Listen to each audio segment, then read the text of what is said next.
함께 사도신경 하심으로 2020년 고난주간 특별 새벽 기도회 금요일 시작하도록 하겠습니다. 사도신경으로 우리의 신앙을 고백하겠습니다. 나는 전능하신 아버지 하나님 천지의 창조주를 믿습니다. 나는 그의 유일하신 아들 우리 주 예수 그리스도를 믿습니다. 그는 성령으로 잉태되어 동정녀 마리아에게서 나시고 본디오 빌라도에게 고난을 받아 십자가에 못 박혀 죽으시고 장사된 지 사흘 만에 죽은 자 가운데서 다시 살아나셨으며 하늘에 오르시어 전능하신 아버지 하나님 우편에 앉아 계시다가 거기로부터 살아있는 자와 죽은 자를 심판하러 오십니다. 나는 성령을 믿으며 거룩한 공교회와 성도의 교제와 죄를 용서받는 것과 몸의 부활과 영생을 믿습니다. 아멘. 다 함께 154장 1절 2절 그리고 4절을 부르시겠습니다.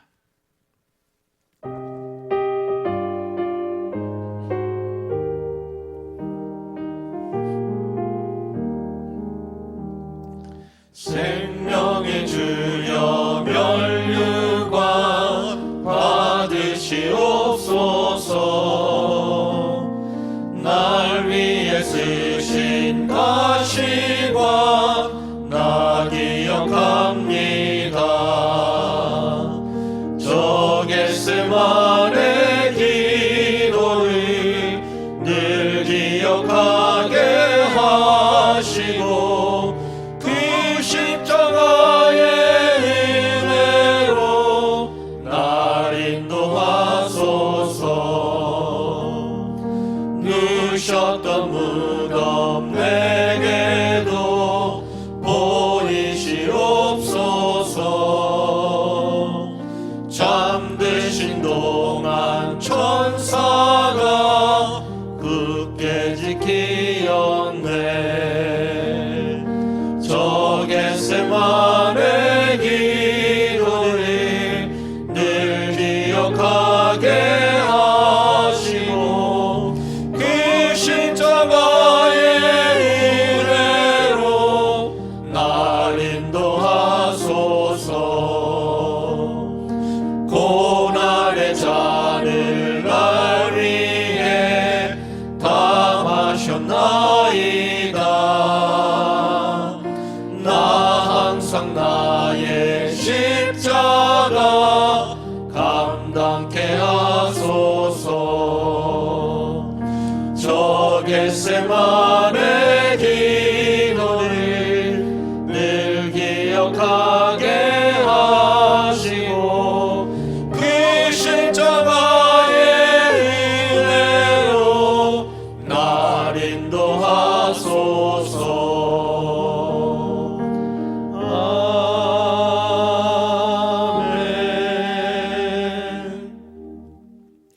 이 새벽에 제가 두 가지 기도 제목으로 여러분들에게 드리겠습니다. 새벽에 있는 자리에서 간절한 마음으로 함께 기도해 주시기를 바라겠습니다. 첫 번째는 이러한 코로나19 사태 때문에 우리가 잠시 멈춤 또는 생활의 단축 여러 가지 일들이 일어났습니다. 이럴 때 그동안 우리의 삶은 어땠던가?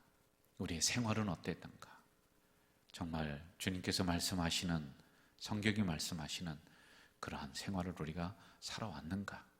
아니면은 허비하고 흥청망청하고 그냥 제멋대로 살아왔는가? 다시 한번 우리의 삶을 정비하는 이런 기간이 될 수 있도록 여러분 기도해 주시고요. 그리고 두 번째, 오늘은 특별히 우리 가자제일교회 공동체를 위해서 기도해 주십시오. 우리가 한자리에 모여서 예배 드리지 못하고 각 가정에서 영상 예배로 드리지만은 공동체성이 흩어지지 않도록, 그래서 다시 예배 드리는 그날, 우리 본 예배당에서 예배 드리는 그날 온 성도가 와서 감격으로 예배 드리는 그날이 바로빨리 올 수 있도록 두 가지 기도 제목을 가지고 함께 통성으로 기도하겠습니다. 전능하신 아버지 하나님, 그동안 우리는 너무 안일하게 살아왔습니다. 청망청 살아왔습니다. 이러한 부분을 용서해 주시옵소서. 이러한 부분이 하나님 회개를 있습니다. 더 하나님께로 가까이 갈 수 있는 우리 주님께서 하나님께서 우리를 성좀 막으시고 예배하시고 너희의 삶을 돌아봐라. 너희들이 어떻게 살아왔는지 한번 한 소리라. 주님 믿는다면서도 우리는 세상적으로 살았고 낭비하며 살았고 함부로 살았습니다. 깊이 묵상하고 회개하는 기간이 될 수 있도록 도와주시옵소서.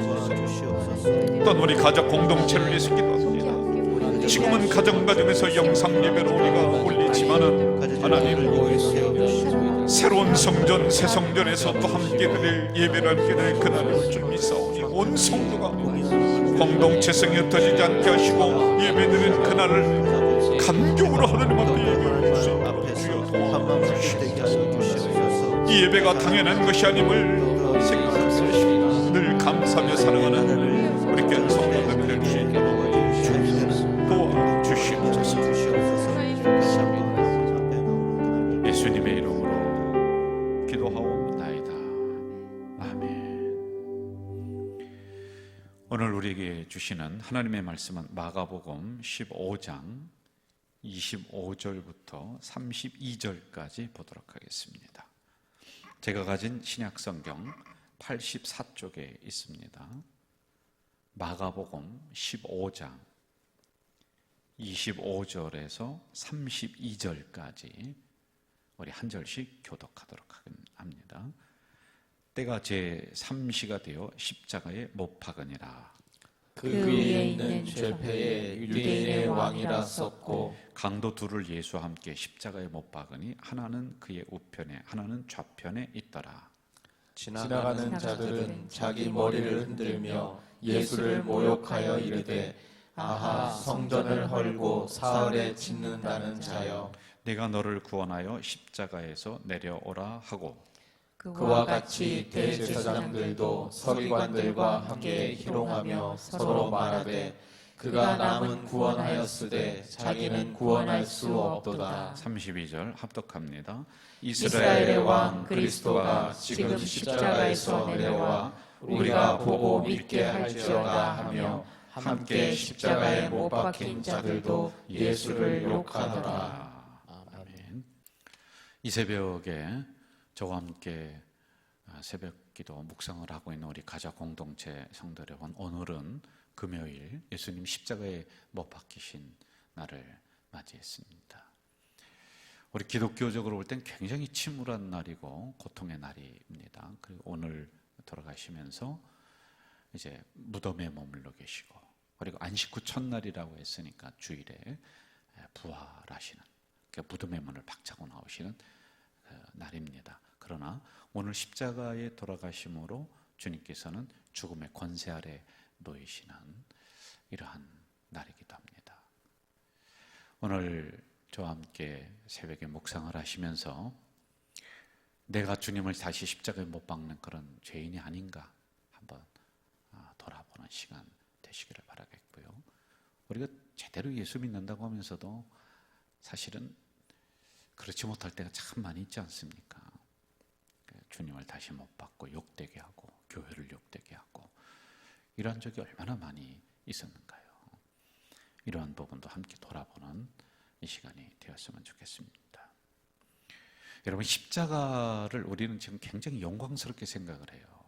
교회들마다 십자가 다 걸어놓고 있고요. 그 십자가 하면은 뭐 평화, 구원, 뭐 이런 상징이란 말입니다. 그러니까 어쩌다가 이 사형틀이 모든 사람들이 평화 또는 구원 뭐 이런 것을 상징하는 이런 심볼이 되었는가? 그게 어떤 사건을 통해서 이렇게 되었는가? 이것도 우리가 한번 좀 살펴볼 만합니다.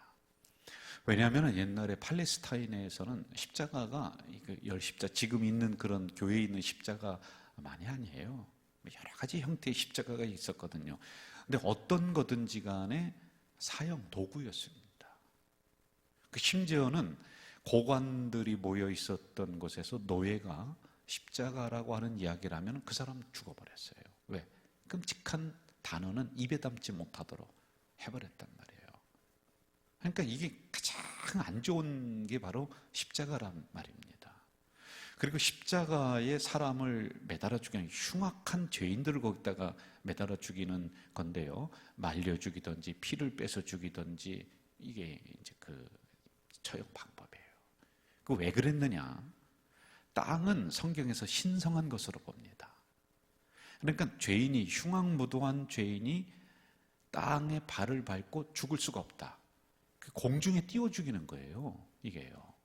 이런 흉악무도한 사형 틀이 어떻게 평화의 상징이 되었고, 나라마다 십자가가 붙어있는 국기에 그런 나라가 꽤 많이 있고요. 그리고 가정마다 뭐 십자가가 없는 가정이 예수 믿는 가정 중에서는 거의 없을 정도로 굉장한 상징이 됐단 말이에요. 심지어는 결혼을 할 때 보니까요, 예수 안 믿는 사람들도 십자가 목걸이를 주고받고 뭐 그렇게 하고 있단 말입니다. 저도 제 방이라든지 우리 집 가정에 십자가가 몇 개가 있는가 한번 이참에 혈해봤더니요, 10개도 넘습니다. 10개가 뭡니까? 뭐 책 속에서 아마 찾은다면 뭐 수십 개가 될 것 같아요. 어떠한 기점으로 이렇게 극적으로 바뀌었느냐라고 하는 거, 이거 우리가 좀 봐야지만이 될 겁니다. 이렇게 극적으로 바뀌는 사건이 세상에 하나도 없습니다. 여러분, 명예훈장에도 뭐가 들어간지 알았어요? 십자가가 들어갔어요. 명예훈장에도요. 예? 왕관에도 십자가가 들어갔어요. 이렇게 극적으로 흉악무도한 살인 도구에서 명예훈장이나 평화의 상징이나 구원의 상징, 이렇게 바뀔 수 있는 사건이 뭐냐? 그것이 바로 예수님이 십자가를 지심으로, 그게 바로 역사의 전환점이 되었단 말입니다. 전에는 그 십자가가 어땠는지 문제가 되지 않아요. 지금은요. 그걸 문제 삼는 사람은 거의 없습니다. 예수님이 골고다 언덕에서 십자가를 지심으로 이 모든 어둠의 안 좋은 역사들은 십자가에서 싹 없어지고요. 이 십자가는 오로지 구원의 상징, 평화의 상징, 이런 심볼이 되었단 말입니다. 다른 게 없습니다. 여기에는 그것도 이론적인 게, 학문적인 게 없어요. 예수님이 우리를 위해서, 아니 이 새벽에 묵상하고 있는 당신을 위해서 십자가에서 죽으심으로 이렇게 극적인 역사의 반전이 일어났단 말입니다. 자, 오늘 말씀은 두 번째로 우리가 좀 생각해야 될 것은 이 십자가의 양옆에 달린 두 명의 강도 이야기가 지금 나오고 있습니다. 27절을 제가 한번 좀 읽어드리겠습니다. 27절, 강도 둘을 예수와 함께 십자가에 못 박으니 하나는 그의 우편에 하나는 좌편에 있더라, 이렇게 나옵니다. 자, 여러분, 이 부분이 우리가 신학적으로 좀 이걸 풀어야 됩니다. 여기에도 깊은 뜻이 담겨져 있거든요. 궁금하지 않아요? 왜 예수님 혼자만 딱 그 십자가 골고다 언덕에서 십자가에 달려 죽게 하면 되는데, 거기 매달아 죽게 하면 되는데, 양옆에 흉악무도한 죄인을 양옆에 이렇게 십자가에다 매달아서 죽게 했습니다. 이게 왜 그러느냐라고 하는 겁니다. 이거는 단순한 게 아닙니다. 다음과 같은 의도가 이 안에는 숨겨져 있습니다. 강도들이 주는 의미는 사건을 은폐하기 위해서 또는 합리화하기 위해서 양옆에 강도들을 둬버렸어요. 왜냐하면 예수님은 원래 죄가 없으신 분입니다. 뭐 국가 함락을 위해서, 그 로마에 항거하기 위해서, 아니면 신성모독, 이게 사실은 다 성립이 안 되는 거거든요. 그럼에도 불구하고 양옆에 흉악무도한, 당연히 죽을 수밖에 없는 강도들을 세운 것은 예수님의 죽음을 합리화시키기 위해서, 그 의도를 숨기기 위해서. 그래서 양옆에 그 강도를 세웠다라고 하는 겁니다. 좀 더 솔직하게 얘기하면은, 지금 너희들이 왕이다, 뭐 메시아다, 뭐 구원자다, 그렇게 하는 저 예수는 아니다. 저 사람도 똑같이 옆에 있는 강도들과 죽을 수밖에 없는 그런 흉악무도한 죄인이다, 이렇게 합리화시키는 거라니까요. 이걸 감추기 위해서 양옆에 강도를 세웠다라고 하는 것입니다. 여러분, 이것이 영적으로 보면은 악한 세력들이 하는 아주 치졸한 방법 중에 하나입니다. 우리는 진리를 위해서 열심히 투쟁해 나가고 싸워 나가고 믿음의 선한 싸움을 싸워 나가고 있습니다. 그런데 이 악의 세력들은 아주 그럴싸한 포장을 우리들 주변에 상당히 많이 둡니다. 그러므로 진리를 묻히게 만들고 진리를 왜곡시키게 만들고 이런 일들이 오늘날에도 우리가 분별의 눈으로 가만히 보면은 이걸 분별해낼 수가 있는 거란 말입니다.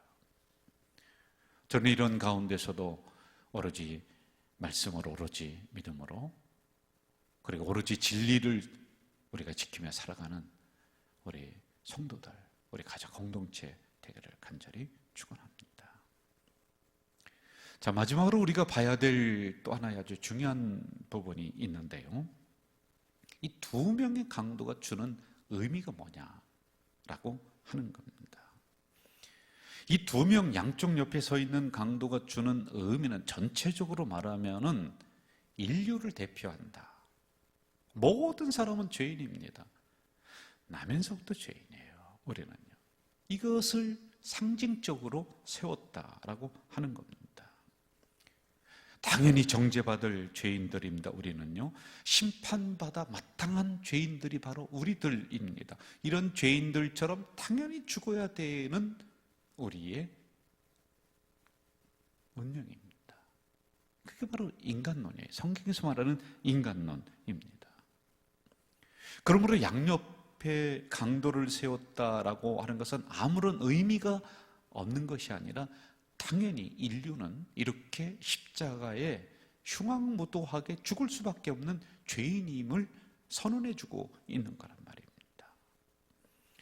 이 강도들 한번 보세요. 두 강도가 사형죄에 해당하는 죄는 똑같이 졌습니다. 똑같이 사형 언도 받았습니다. 그리고 십자가 위에서 예수님을 비방하는 일도 마찬가지였습니다. 그러나 이 강도들은 마지막에는 어떻게 되느냐? 이들이 가는 길이 달라집니다. 왼쪽 편 강도는 끝까지 회개를 못합니다. 안 합니다. 그리고 저주하면서 죽습니다. 그러나 오른쪽에 있는 강도는 마지막에 가서 회개합니다. 인정합니다. 이게 바로 우매한 인류를 대표하고 대신해주고 그리고 대변해주는 것이란 말이지요.